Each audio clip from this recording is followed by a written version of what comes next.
6 days ago, they buried him. The greatest goal scorer the game has ever known, finished. Too old, too slow. A passenger in a team that no longer needed him. 41 years old, held to a draw, walking off to a stadium that asked a single quiet question. Why is he still here? Tonight in Houston, he answered. Not with words, with a number no human being has ever reached. We open their file, Minutia. One nation, one story, the fall before the triumph. Portugal, a football country that does not measure success in points. It measures it in him. For 20 years, one man has carried the weight of an entire nation on a single shirt. And for the first time, in the heat of an American summer, that weight looked like it might finally break him. Rewind, the opening match. Portugal against DR Congo, a game they were supposed to win in their sleep. Instead, 90 minutes of frustration and a 1-1 draw. The cameras found him on the touchline.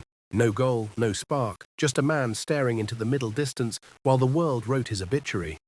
The headlines were brutal, past it, a relic, a captain holding his country back.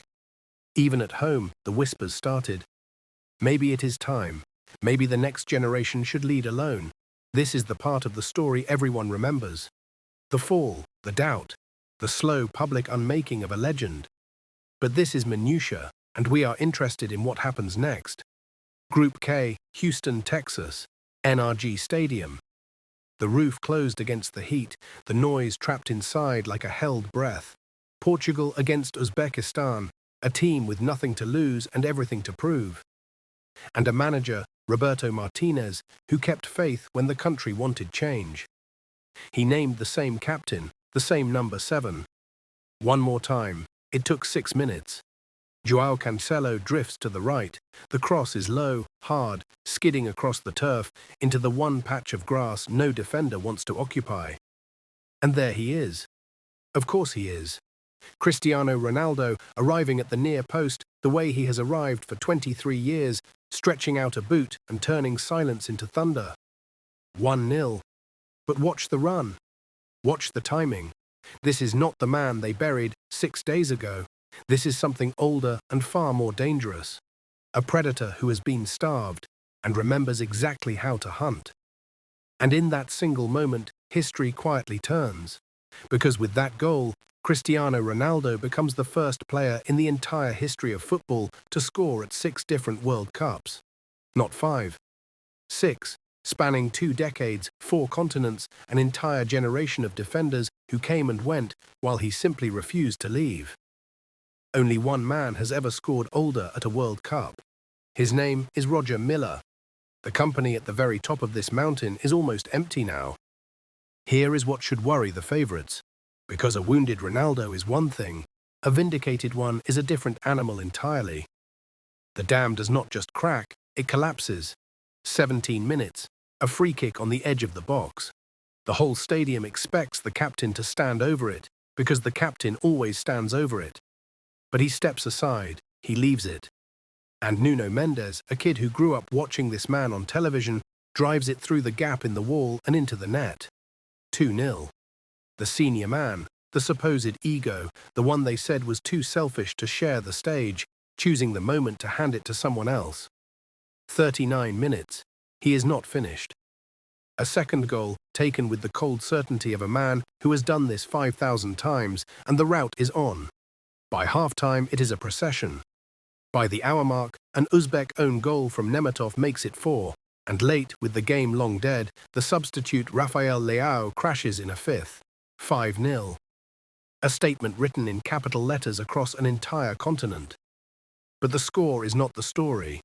The story is the silence that came before it. The story is what a man does with 6 days of being told he is finished. Look closer, because this is where the file gets interesting. For 2 years, the narrative around Portugal has been a question of subtraction. When does he stop? When do they move on? When does the golden generation finally step out from his shadow? And tonight flipped that question on its head. Portugal did not win in spite of him. They were liberated by him. The free kick he gave away, the space he created with every run that pulled 2 defenders out of position, the fear he plants in a back line before a ball is even kicked. This is not a man holding a team back. This is a man teaching a team how to believe again. 4 points from 2 games, top of Group K. A nation that arrived under a cloud, now sitting at the summit of its group, looking down, and a captain who, 6 days after his own funeral, has reminded the entire tournament of a simple, uncomfortable truth. The ones you write off in the group stage are the ones who haunt you in the knockouts. Because here is the thing about redemption. One night does not erase the doubt, it only delays it. Uzbekistan were never going to stop him. The real questions come later, in the heat of July, against defences that do not flinch and goalkeepers who do not blink. 5 goals against a team with nothing to lose proves only that the engine still runs. It does not prove the engine can win a war. And he knows it.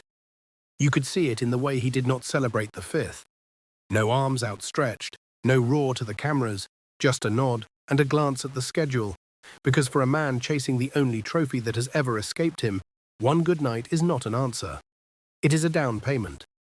So we close the file here, but we do not seal it. Portugal got their statement, Ronaldo got his record, the doubters got their silence, but a group stage rout is not a redemption. It is a warning shot. The fall has been answered, the triumph has not yet been earned. The file stays open.